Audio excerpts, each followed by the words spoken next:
El agradecimiento a ustedes por acompañarnos en esta jornada que para la Jefatura de Policía de Colonia se imaginarán la importancia que tiene de contar con la presencia, la visita del señor fiscal de corte, todo su equipo, al cual le agradecemos al doctor Díaz, que nos visite, nos instruya y comparta una jornada con todos nosotros que venimos policías del departamento trabajando conjuntamente con toda la Fiscalía. Por lo tanto, creíamos, y si bien la comunicación desde nosotros salió luego que él llegó al departamento, pero es una inmejorable ocasión para charlar con él y compartir la información de la jornada de hoy. Bueno, buenos días a todos, gracias por venir. En realidad esta es la primera de una serie de múltiples actividades de sensibilización y capacitación que está haciendo la Fiscalía General de la Nación y el Ministerio de Interior a través de su Policía Nacional respecto al trabajo conjunto que necesariamente debemos hacer fiscales y policías en este nuevo proceso penal. Como hemos dicho en más de una oportunidad, en este sistema, la Policía Nacional y los fiscales formamos parte del mismo equipo, trabajamos en forma conjunta, debemos necesariamente trabajar en forma conjunta y el partido es contra aquellas personas que infringen la ley. De un lado está la policía, los fiscales, y del otro lado estarán aquellos que infrinjan la ley. También ustedes saben que hubo al comienzo algunas dificultades en cuanto a interpretaciones de la norma o algunas dificultades en torno a las potestades o qué podía hacer o no hacer la Policía Nacional con autorización o sin autorización de los fiscales y de los jueces. Eso motivó dos cosas, dos cambios, un cambio normativo, una modificación al Código de Proceso Penal que impulsó el Poder Ejecutivo y con el cual nosotros estuvimos de acuerdo, de aclarar y especificar cuáles eran las potestades de la Policía Nacional en materia de investigación de los delitos, y con posterioridad a la aprobación de esa norma, una instrucción general dictada por quien habla en su carácter de fiscal de corte y procurador general de la Nación a toda la Policía Nacional respecto de los procesos de investigación, no en cuanto a todas las múltiples labores que tiene la Policía Nacional, que son muchas, sino específicamente en los procesos de investigación, porque así está establecido en el Código de Proceso Penal.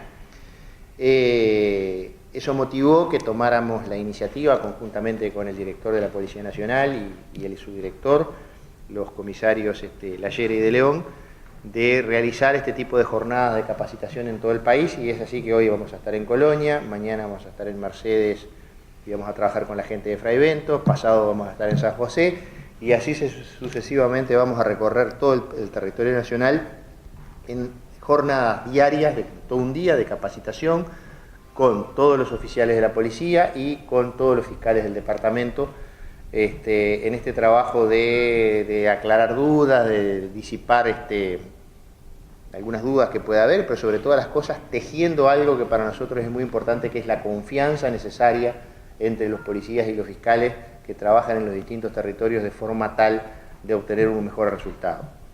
También ustedes saben de que los números, después de un comienzo con algunas dificultades, los números en cuanto al esclarecimiento y a la formalización de los delitos han mejorado sustantivamente. En el mes de mayo, allá a nivel nacional, teníamos sumadas, hoy coexisten dos sistemas, el sistema antiguo que todavía sigue funcionando para las causas viejas, donde hay investigaciones, procesamientos y demás, y el sistema nuevo que funciona para las causas que se iniciaron a partir del 1 de noviembre. Sumados los procesamientos más las formalizaciones, en el mes de mayo ya habíamos equiparado el nivel del sistema anterior, y en el mes de agosto solamente las formalizaciones del Código Nuevo ya superaban el promedio de los procesamientos del año anterior. Eso para nosotros es una noticia que nos deja contentos, que demuestra que este esfuerzo que estamos haciendo de trabajo conjunto, porque esos resultados no son producto del trabajo del fiscal de corte, sino que es producto del trabajo de los policías y de los fiscales en el territorio en este sentido. Nos deja contentos, decía, pero no conformes, porque conforme vamos a estar el día que estos números mejoren aún más todavía, porque tenemos la absoluta convicción de que ello es posible y para eso estamos trabajando. Y bueno, en la llegada a Colonia me sorprendió el señor jefe con los números específicos del departamento de Colonia, que realmente en cuanto a la cantidad de formalizados y procesados con prisión y sin prisión, en un comparativo que tenemos acá del año 2018 y 2017, demuestra claramente que el funcionamiento del código ha sido sustancialmente mejor que el sistema anterior. La suma de las formalizaciones y procesamientos con prisión, enero-septiembre del 2017 estábamos en un total de 102, y la comparativa del mismo periodo de este año 2018 son de 149, en este caso con prisión, y sin prisión estábamos en 106 enero-septiembre del 2017 y en 176 en enero-septiembre del 2018. Esto de alguna manera demuestra que vamos en el buen camino, que falta mucho por recorrer, vuelvo a repetir, no es que estemos conformes, nos deja contentos, pero lo que es un desafío para redoblar el esfuerzo y de seguir trabajando en esta línea, y en eso vamos a estar durante todo el día de hoy. Dicho esto, si quieren hacer todas las preguntas que quieran, comenzando por el primero. ¿De qué constan las capacitaciones? ¿Qué áreas? En realidad nosotros estamos trabajando en el área de investigación. Acá la Policía Nacional tiene funciones de prevención y de represión del delito. La Fiscalía coincide con la Policía Nacional en el área de represión. El área de prevención es un trabajo del Estado en su conjunto, no solo de la Policía Nacional, pero también de la Policía Nacional en cuanto a lo que tiene que ver con patrullaje y demás. Eso es un área específica de la Policía, ajena a la competencia de la Fiscalía, e incluso en esa instrucción general que nosotros hablamos hoy no se hace ninguna referencia a esos temas porque son propios de la Policía. Estamos trabajando en el área de investigación. De todas maneras, como una cosa no es inescindible con la otra, en este trabajo de capacitación del día de hoy, que va a ser en la mañana y en la tarde, donde hay fiscales y policías dictando los cursos de capacitación en forma conjunta, con equipos incluso integrados, dice relación con las dos cosas, porque muchas veces el policía plantea la duda, bueno, pero en un registro, el código dice que tienen que darse determinados requisitos para proceder al registro personal, está bien, pero también hay una hipótesis de un procedimiento policial, por ejemplo, un partido de fútbol, donde también en esos casos se va a proceder a un registro, y eso está facultado por la ley orgánica, por la ley de procedimiento policial. Ese tipo de cosas prácticas son las que estamos hablando, y sobre todo hacer entender al policía que el trabajo no se termina con la detención de la persona acusada de un delito, sino que luego muchas veces probablemente haya que ir a un juicio oral, que ese policía tenga que ir a declarar, y bueno, ir tejiendo los aspectos técnicos y los aspectos de confianza, sobre eso verse la jornada del día de hoy. Esos son los números que usted dio a conocer del Departamento de Contraloría, en comparativo con el año pasado. ¿Cómo se ubican en el contexto país el Departamento de Contraloría esas cifras? Si me permite, Sí, sí. doctor. Nosotros estas cifras que preparamos con la mesa de análisis, porque también hace pocos días recibíamos la evaluación que el doctor desde la Fiscalía hacía, gratamente nos sorprendió y coincide el resultado de la estadística de Fiscalía realiza con el estudio que hacemos del delito diariamente. En el contexto nacional del país, concretamente nuestra jefatura, nuestro departamento, en delitos como hurto y rapiñas, estamos en el lugar 9 y 10 en el ranking de los 19 departamentos. Pero eso para compararlo con el observatorio del Ministerio del Interior. Pero lo que queríamos mostrarle cuando él viniera con su equipo era cómo, a pesar de que esa crítica o visión que hay desde afuera del funcionamiento, cómo hemos ido paulatinamente mejorando los resultados, y por eso lo hicimos desde enero de 2017 en la misma fecha comparativa de 2018. Pero lo que es importante también con la pregunta que hacía la compañera, en lo que respecta a esta capacitación, aparte de la investigación, está, como decía el doctor, bajar a tierra los procedimientos y los trabajos que diariamente y esa relación que tenemos que generar con los fiscales del departamento, para mejorar, porque estos números que son importantes a nosotros no nos conforman, porque creemos que podemos mejorarlos notoriamente si tenemos cuidados en una cantidad de detalles que en la operativa la investigación y el aporte de pruebas ante el juez es lo que nos va a llevar a un mejor resultado, ¿no? Dos consultas, doctor Díaz. Primero, que el ex fiscal Zubía el otro día manifestó que había muchos fiscales que habían renunciado por exceso de trabajo con el nuevo código. Y la otra consultita es ¿cómo es la característica de esa devolución de las personas que cometen delitos que a veces no son procesados porque hacen, o alguien se hace cargo de ellos, o hay una especie de reciprocidad hacia la sociedad? No entendí muy bien la pregunta. Respecto de que haya personas que se hayan retirado, que se hayan jubilado, hay un dato de la realidad y es un dato objetivo. Las razones por las cuales se jubila la gente no las sé. Cada uno toma la decisión de retirarse teniendo la edad, la causal jubilatoria, la edad y los años de trabajo, se retira cada uno cuando uno quiere. Es un derecho que tiene el funcionario y no es ni un derecho ni un deber de la institución. Sí es un dato objetivo de que hay un proceso de renovación muy fuerte en toda la Fiscalía Nacional, que ya había empezado desde el año 2012, cuando yo comencé como fiscal de corte y procurador general de la Nación. En aquel momento había no más de 140 fiscales en todo el país, hoy hay 330 fiscales en todo el país, de las distintas categorías, es decir, ahí ya de por sí hay un proceso de renovación brutal. Y por otro lado, en el último año en fiscales de Montevideo, que supongo que usted se refiere a eso, o se debe referir a eso en la apreciación, se retiraron 12 fiscales e ingresaron 12 fiscales nuevos. Eso produce una rotación no solamente de los fiscales de Montevideo, sino los de todo el país. De hecho, en Colonia ya hubo un cambio en la ciudad de Rosario, hubo ingresos además de nuevos fiscales al departamento de Colonia y probablemente en corto plazo haya más cambios. No lo vemos como algo negativo, sino que en realidad lo vemos como el producto de la vida de una institución que va cambiando. Lo que es claro es de que ya no es normal, o no es común, por lo menos, la palabra normal no se aplica, que un fiscal se quede hasta los 70 años trabajando, porque la dinámica de trabajo en el sistema nuevo es completamente distinta a la dinámica en el sistema antiguo, que era un fiscal de escritorio, que prácticamente no salía de su despacho, salvo para ir a alguna audiencia ocasionalmente. Bueno, no, ahora estamos en la primera línea de fuego y eso evidentemente requiere otras características. Respecto a lo que usted planteaba de otras salidas, yo creo que,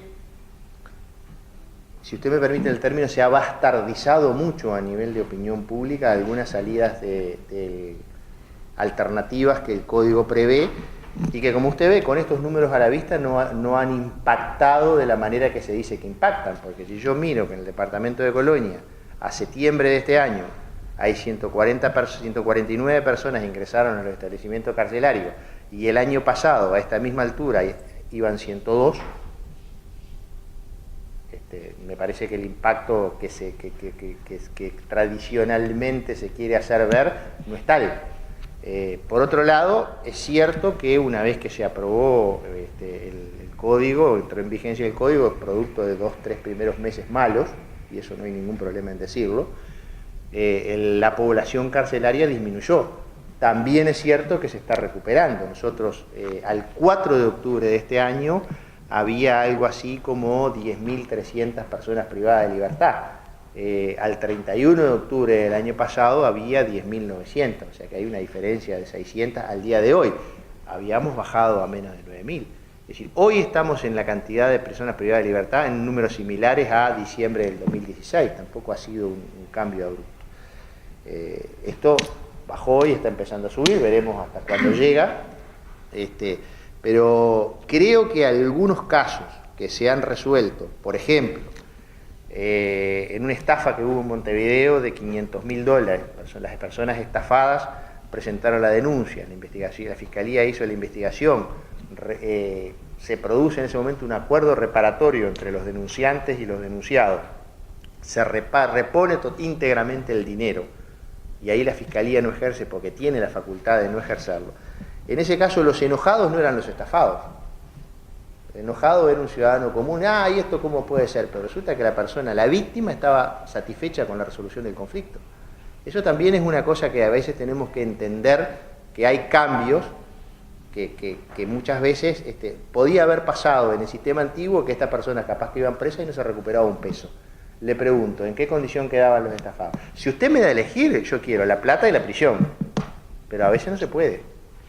Y a veces hay que elegir, y entre elegir, estamos hablando de estos delitos, no estamos hablando de rapiña, ni de homicidio, ni de delitos graves, estamos hablando de algún tipo de delito contra la propiedad, y bueno, si tengo que elegir como fiscal, muchas veces opto por un camino, porque lo excelente es enemigo de lo bueno muchas veces. Ayer o hace pocos días se planteó un caso en la ciudad de Rivera, donde también por un abuso sexual hay un reclamo porque la pena fue solo de 3 años y demás. La realidad es que si no se hubiera llegado a ese acuerdo y no hubiera habido la confesión de los delitos, lo opuesto hubiera sido la impunidad, porque se trataba de hechos que habían ocurrido muchos años atrás, donde no había prácticamente elementos probatorios salvo la denuncia, y en base a ese trabajo se logró una pena. Que usted me podrá decir, bueno, es una pena baja porque son 3 años, está bien, yo como padre de 4 hijas le digo, me parece una pena baja. Ahora, entre una pena baja y la impunidad, no sé si redondeo. Y a veces, de casos puntuales, se sacan conclusiones generales. Yo creo que ahí está el error. Doctor, buenos días, un placer.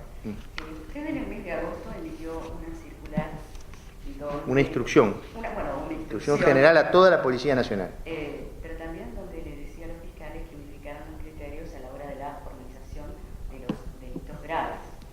Este delito entraba como delito grave, le pregunto. A ver, ¿A qué usted se refiere? en el mes de agosto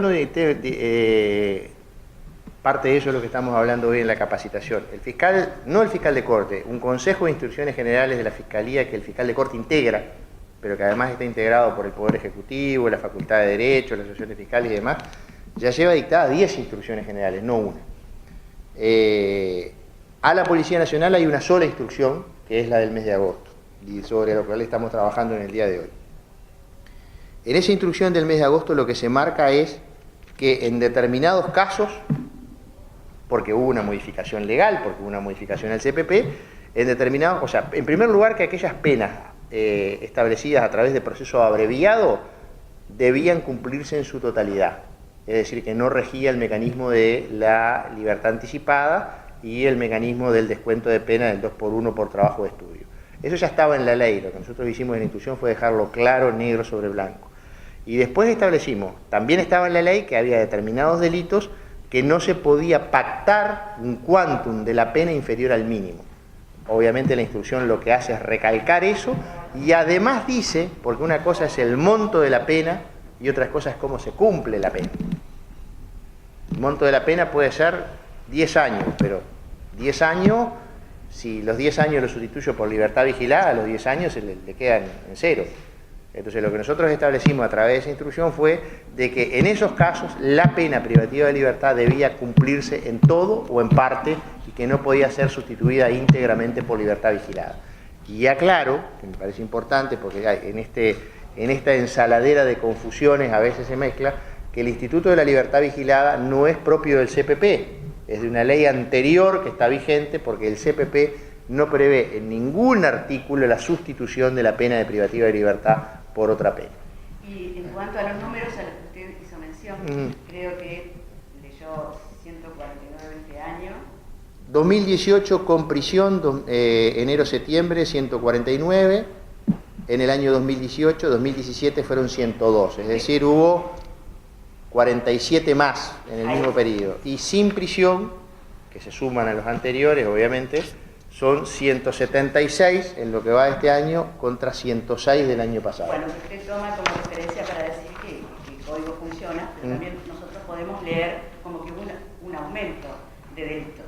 Y no sé si va a contestar el jefe o...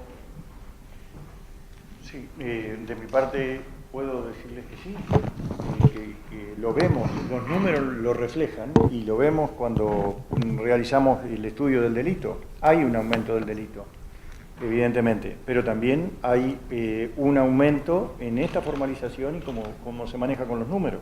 Damos otras lecturas a la estadística para el estudio y para nuestro despliegue en lo que es la fase preventiva.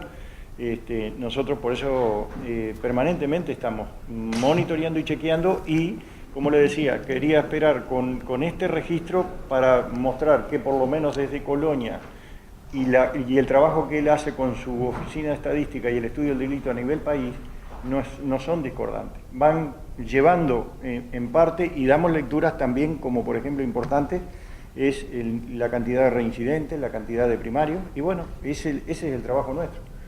Sí, también una cosa, jefe, que es importante remarcar cuando se habla del aumento del delito. Los delitos vienen creciendo de 1985 a la fecha. sistemáticamente todos los años. Más, menos, lo que sí detectamos en el correr del año 2018 es un incremento más fuerte de los años anteriores. Eso es un dato objetivo de la realidad y surge de las estadísticas. Ahí hay una discusión, que es bien interesante saberla, es decir, cuánto hubo de aumento de delito y cuánto hubo de aumento de registro. Que es otro tema porque ahí empezaron a utilizarse otros mecanismos para el registro de las denuncias que antes no se usaban, por ejemplo, Montevideo Canelones, a través de las tablets, etcétera, etcétera. Entonces digo, lo que es claro es que hubo un aumento del registro. Es altamente probable, yo creo que no hay que andar con mucho gregué para decirlo, de que ese aumento del registro obedece en gran parte al aumento de delito, pero también hay un aumento o la eliminación de un subregistro o omisión de denunciar que podía haber en el pasado. Eso es un dato objetivo de la realidad. También es un dato objetivo de la realidad que los delitos vienen creciendo desde el 85 a la fecha. Y año tras año han ido creciendo. Y ha ido creciendo año tras año el número de las personas privadas de libertad. En el año 99 en el Uruguay había 4.100 personas privadas de libertad. Llegamos a tener 11.300. Ahora estamos en 10.300 aproximadamente. Es decir, el número de personas privadas de libertad ha ido creciendo y el número de delitos ha ido creciendo sistemáticamente año tras año. ¿Desearíamos revertir? Sí, yo como ciudadano deseo revertir esto. Sobre todo si hay un aumento de los delitos graves, ¿no? Los homicidios, por ejemplo, han ido creciendo sistemáticamente del 85 a la fecha, hubo un escalón en el 2011, pasamos en el 2011 en el nivel país de 199 homicidios a 260, no sabemos bien por qué, es un trabajo más para los criminólogos y los sociólogos, pero pasamos, hubo un escalón, y digo escalón porque no fue un pico, porque de un pico uno sube y baja. Esto subió y se quedó en 260 más menos 10 durante 3 años. Llegamos al 2018 y ahora hay un nuevo escalón. Vamos a ver cómo termina el año. ¿Eso nos deja contentos? Obviamente que no. Pero sí desde el punto de vista de la Fiscalía, y es lo que a mí respecta, me deja satisfecho de que hay una tasa de esclarecimiento que se va elevando. Yo me quedo contento cuando 24 horas después se aclara el crimen del comerciante de Toledo. Me quedo contento cuando todos los días vemos al doctor Gómez y esperemos pronto ver a la doctora Morales aclarando homicidios, algunos de larga data, y bueno, ese es el trabajo que tenemos que hacer todos los días. Vuelvo a repetir, ¿estamos conformes? No. Teniendo en cuenta de que en los números que ha dado, ¿hay repetición de nombres en los procesamientos? Teniendo en cuenta que algunos entran 2 meses, a los 2 meses quedan libres, al mes están de vuelta adentro, ¿hay repetición de nombres? Bueno, nosotros no hemos hecho el trabajo, podemos hacerlo porque tenemos la cédula y la identidad de todas las personas formalizadas. Ahí hay un tema bien interesante y es qué se hace con el individuo mientras está en la cárcel, ¿no? Creer que el delito solamente se combate con el control y no con la prevención es una visión tanto hemipléjica de la realidad, ¿no? O sea, nosotros tenemos una usina generadora de delitos, y cuando hablo de usina generadora de delitos me hablo de condiciones sociales, culturales y demás. O sea, cuando usted y yo éramos chicos, robar estaba mal visto. Estaba el condicionamiento jurídico, la sanción jurídica, pero también la sanción social y cultural. Hoy usted sabe que hay determinados sectores de la población donde delinquir no está mal visto. Es un quiebre cultural en la sociedad uruguaya de la cual no soy responsable solo yo ni el jefe, sino todos nosotros. Y no trato de diluir la responsabilidad porque zapatero a tu zapato, cada uno se tiene que hacer cargo de lo suyo, ¿no? Pero hay un dato de la realidad. Y hay sectores de la sociedad, vivimos en una sociedad exitista, en una sociedad consumista, en una sociedad donde el éxito se mide por los bienes materiales que tenemos, y eso lo vemos todos los días, ¿tá? Y vivimos en una sociedad donde determinados sectores de la población que no acceden a ese éxito, porque además tiene que ser un éxito económico y rápido, y en esos sectores la única manera de llegar o pretender llegar a eso es a través del delito. Y dentro del delito el que da más rédito, que es el narco. A esa ensaladera, agréguele usted Narcos 1, 2 y 3, Pablo Escobar 1, 2 y 3, la serie tal o cual, digo, y culturalmente hay algo que se rompió en nuestra sociedad, o usted no lo ve eso. Y ese algo que se rompió es que hay sectores que piensan que delinquir no está mal, si me da el resultado que yo quiero tener. Y esa es la usina que está prendida.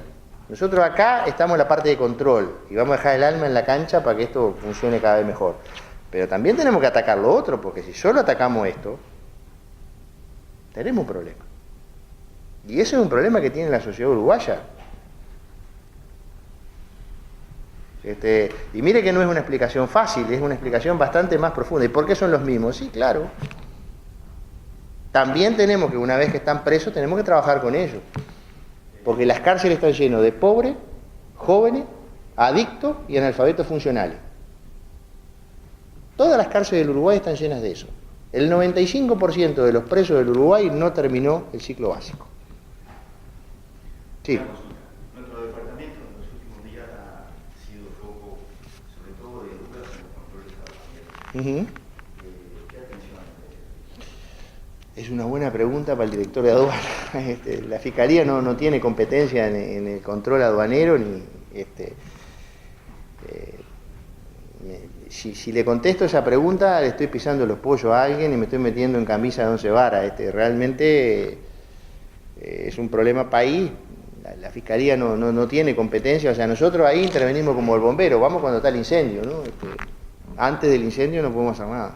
Disculpe, doctor, siguiendo la pregunta del colega, porque si no parece que él sabe perfectamente qué es aduana. Lo que el colega refiere es si Fiscalía actúa de oficio ante todo esto.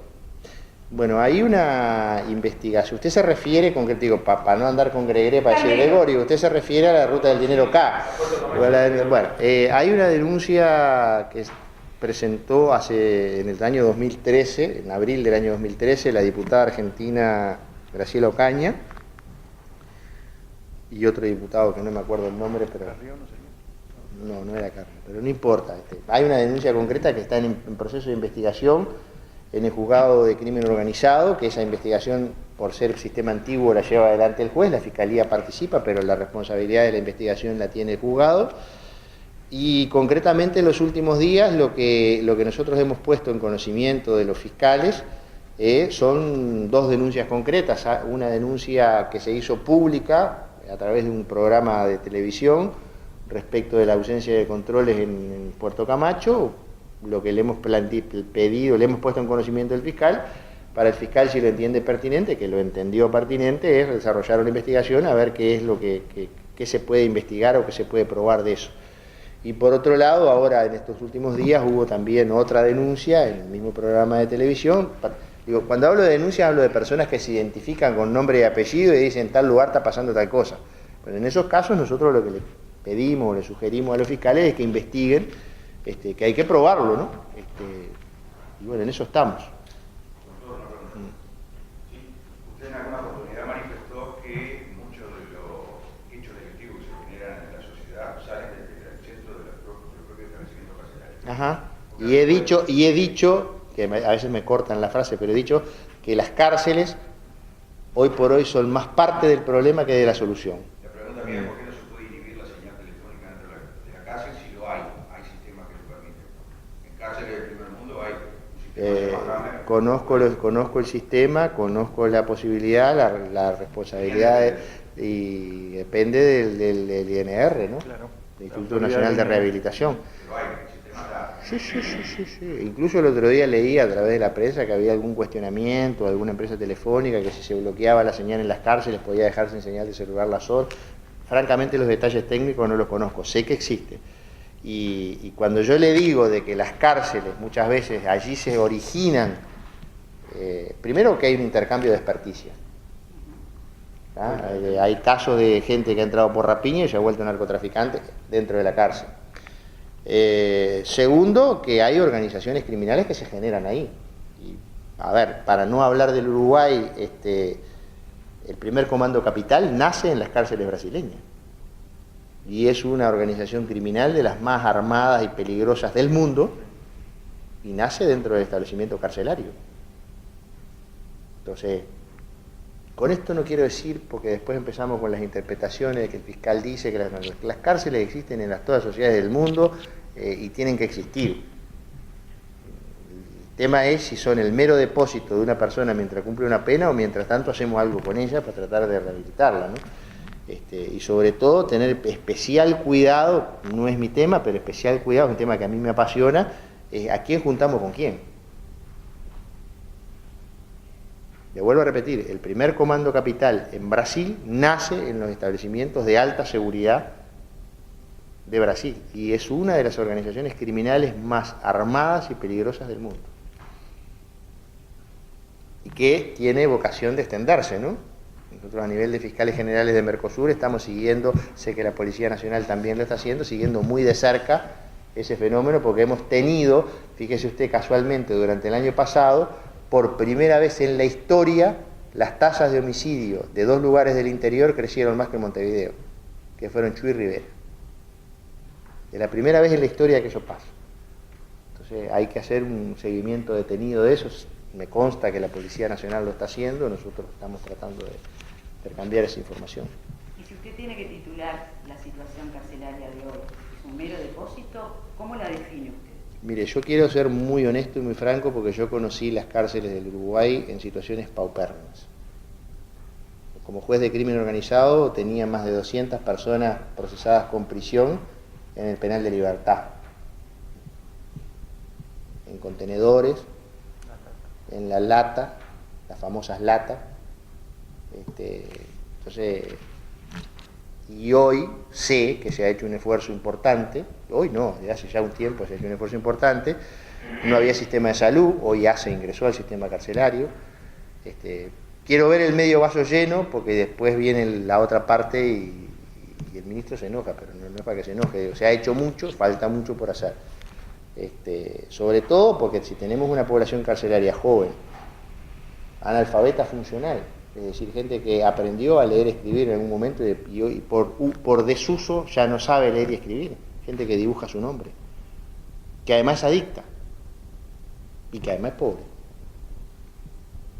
Entonces, tenemos que hacer un trabajo ahí, porque de la cárcel se sale, en algún momento se sale, el tema es cómo se sale, y bueno, y ahí hay que hacer hay que trabajar mucho, queda mucho por hacer, pero vuelvo a repetir, también vi la otra realidad, ¿no? También vi una cárcel para mujeres en Tacuarembó, en el centro de la ciudad de Tacuarembó, al lado de la jefatura, en un edificio, y la cárcel para mujeres era un cuadradito con una pieza que estaba en el medio de la cárcel de los hombres. Eso lo vi yo, no me lo contó nadie, como juez de Paso de los Toros. Se ha hecho un esfuerzo importante y bueno, uno siempre quiere más, pero... Yo vuelvo un segundito al Puerto Camacho. ¿Usted tiene alguna novedad de la investigación que está haciendo el fiscal Pacheco sobre el lavado? Yo concurrí el otro día a la comisión parlamentaria convocada de la Cámara de Diputados por la valor de activos y le planteé a los diputados de todos los partidos que allí estaban presentes que el fiscal Pacheco, que yo le había dicho al fiscal Pacheco que no tenía que ir al Parlamento porque no correspondía, que para eso iba el fiscal de Corte, que el fiscal de Corte no conoce los detalles de la investigación porque los fiscales tienen independencia técnica y por tanto yo no los conozco, más allá de algunas cuestiones generales, y sí les planteé que el fiscal Pacheco hoy recibiría con mucho gusto, porque así me lo transmitió él, a cualquier diputado, senador, que estuviera interesado en el tema para hablar para interiorizarlo dentro de lo que él puede decir, porque hay reserva en ese caso. Y sí planteé que hubo un stand-by grande, porque hubo una denuncia que hacía referencia a determinados hechos delictivos en Argentina y concretamente los enjuiciamientos, o sea, la dificultad que tuvieron en su momento el doctor Gómez, que era juez fiscal de crimen organizado, y la doctora Adriana de los Santos, era la identificación del delito precedente. Usted sabe que para que exista lavado tiene que haber un delito precedente, en el país o fuera del país. Y hasta ese momento, o en ese momento, el delito tributario o el delito fiscal no era delito precedente. Entonces no teníamos la certeza de cuál era el delito precedente, o no tenían los investigadores en ese momento, y por eso se solicitó en forma reiterada a Argentina información a ver cuáles eran los delitos precedentes. Demoró un tiempo en responder, con posterioridad hubo una imputación a los señores Lázaro Báez y no recuerdo qué otro más, pero esa imputación inicial también era por delito fiscal. Entonces si el origen o el delito precedente era un delito fiscal, no había lavado en Uruguay, porque en ese momento el delito fiscal no era precedente. Luego esa imputación se amplió y se incluyeron otros delitos de corrupción pública y demás, y bueno, ahí sí teníamos delito precedente. De todas maneras, eso es en términos generales lo que yo sé, los detalles lo tiene el fiscal Pacheco, y bueno, yo estoy a lo que se resuelva en un proceso de investigación que, vuelvo a repetir, es responsabilidad del juez de la causa, porque estamos en sistema antiguo, ¿no? Él colabora, participa, pero el director de la investigación es el juez. Muy bien. Bueno, está terminando la charla, ¿eh?